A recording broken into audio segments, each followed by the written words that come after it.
TV7 Israel News is made possible thanks to your generous donations. Shalom, good evening. This is TV7 Israel News broadcast to you from Jerusalem. Israel insists on achieving all of its objectives in the war against the Islamist Hamas terror organization. Iran's Foreign Minister Abbas Araqchi stresses that, from Tehran's perspective, the principle of enrichment is non-negotiable. U.S. Special Envoy and Chief Nuclear Negotiator Steve Witkoff stresses that as part of any final arrangement, Iran must stop and eliminate its nuclear enrichment and weaponization program. Israel insists on achieving all of its objectives in the war against Islamist Hamas and its commitment to retrieve all of the 59 hostages who have endured Hamas captivity for the past 558 days since the atrocities of October 7th, 2023. Israeli Prime Minister Benjamin Netanyahu, alongside Defense Minister Israel Katz and IDF commanders, visited the northern Gaza Strip yesterday, during the course of which they received a comprehensive situational assessment as the IDF is deepening its operational activities against terror elements throughout the enclave. I am here with the Defense Minister, IDF commanders, our conscript fighters, and our amazing reservists. They are doing marvelous work in the Gaza Strip. They are striking the enemy, and Hamas is taking more and more blows. We insist that our hostages be released, and we insist on achieving all of our objectives for the war and are doing so thanks to our heroic fighters. They are simply doing amazing work. I would like to tell you what we are fighting for and why we are fighting. It is a post issued by the tyrant of Iran, the Ayatollah Khamenei, today, in which he explains why Israel must be destroyed. He did this during the negotiations with the Americans.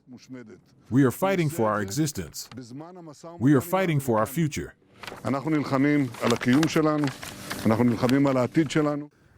Defense Minister Israel Katz, for his part, seized the opportunity to underscore that the current tactical approach to the Gaza Strip is rooted in lessons learned from October 7th of 2023 to date. I am here together with the Prime Minister and IDF commanders and soldiers who are doing fantastic work. This position that we are in overlooks Gaza. It is a blow to the terrorists' heads, strikes the infrastructure of terrorism, and, at the same time, protects the Israeli communities. This is the way we do things, and these are our lessons. We will never allow such an enemy to threaten our communities and our citizens. Therefore, the current operation is pressuring Hamas, first of all, in order to release our hostages. The more it persists in its refusal, we will intensify the blows that is taking until it is defeated and until the return of the hostages. It is important to highlight that while Egyptian-mediated efforts to reach an acceptable ceasefire that would include the release of less than half of the hostages within 45 days, the Islamist Hamas is evidently signaling its intention to refuse the proposed arrangement.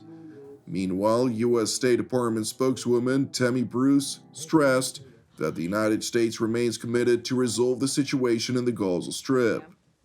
There is a constant, regular commitment to Gaza, to the Gazan people, certainly to one of our strongest, if not most stalwart ally, Israel.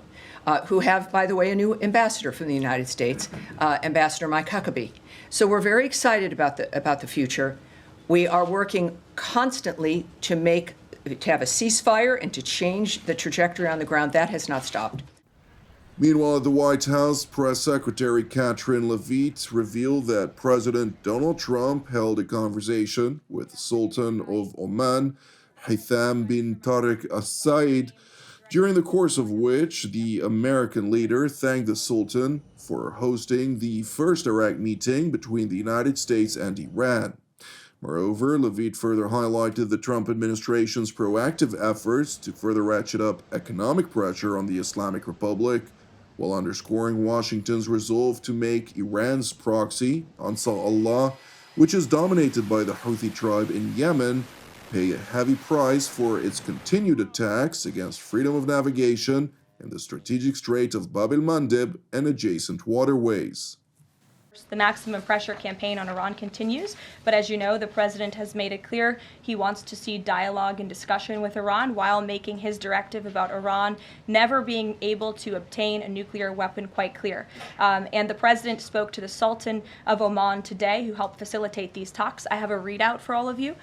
He held a call with the Sultan of Oman today, and he thanked him for hosting the first direct meeting between the United States and Iran and emphasized the need for Iran to end its nuclear program through negotiations. The two leaders also discussed the United States' ongoing operations against the Houthis and emphasized that the Houthis will pay a severe price until they end their attacks on maritime traffic in the Red Sea. As you know, an additional negotiation between Steve Witkoff and Iran's representative has been scheduled for Saturday. And since these are ongoing negotiations, I have nothing more to add on that. Meanwhile, in Tehran, the supreme leader of the Islamic Republic of Iran, Ayatollah Ali Khamenei, sought to play down prospects of success for the resumption of diplomacy between his regime and the United States of America. We shouldn't be overly optimistic or overly pessimistic about these talks. They are, after all, just one task, one move that has been decided upon and is being carried out. In these initial steps, it has moved forward well, been executed well. From here on, it must be followed through carefully, with red lines clearly defined for both the other side and for us. The negotiations may lead to results, or they may not. We're neither overly optimistic nor overly pessimistic. Of course, we're very skeptical of the other side. We don't accept or trust them. We know who they are, but we're optimistic about our own capabilities. We know we can do many things and are skilled in effective approaches. Meanwhile, Iranian Foreign Minister Abbas Araqchi highlighted that mixed messages emanating out of Washington over the United States' red lines have confused Tehran's leadership. The Saturday meeting will be the continuation of the previous session. As mentioned, the previous round of talks was constructive and forward-looking. However, between the previous round and this one, we have heard various, sometimes contradictory, positions from American officials, which, in my opinion, will not help the proper course of the negotiations. If the U.S. come with constructive stances, I am hopeful that we can start negotiations on the framework of a potential agreement. If not, and they continue with contradictory and conflicting stances, then the task will be difficult. Tehran's top diplomat, who also leads the Iranian negotiating team, went on to highlight that from the Islamic Republic's perspective, uranium enrichment is non-negotiable. What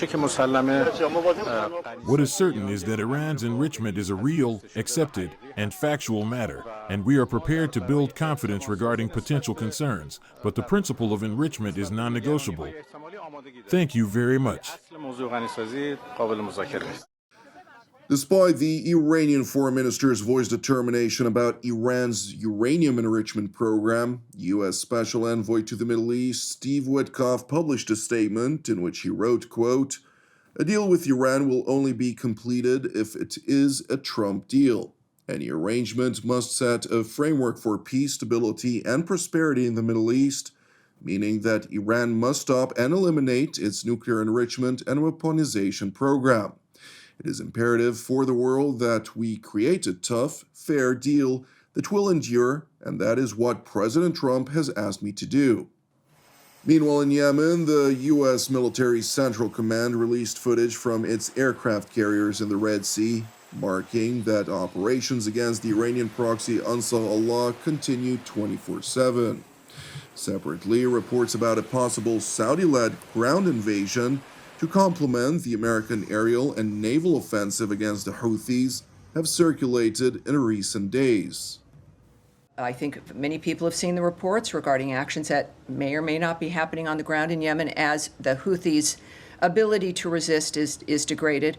That's not something I can remark on. Of course, though, when we think about the the nexus of the nature of what's happening in the Middle East, the United States has made its point clear, as the Secretary and through the President, through the ceasefire work and the nonstop efforts regarding the issues in Israel and on the Gaza Strip, and certainly now in the remarkable fact that Iran is at the table regarding their condition, which has also been affected, of course, by the degrading of Hezbollah, certainly the disaster that Hamas has brought that region, including Iran.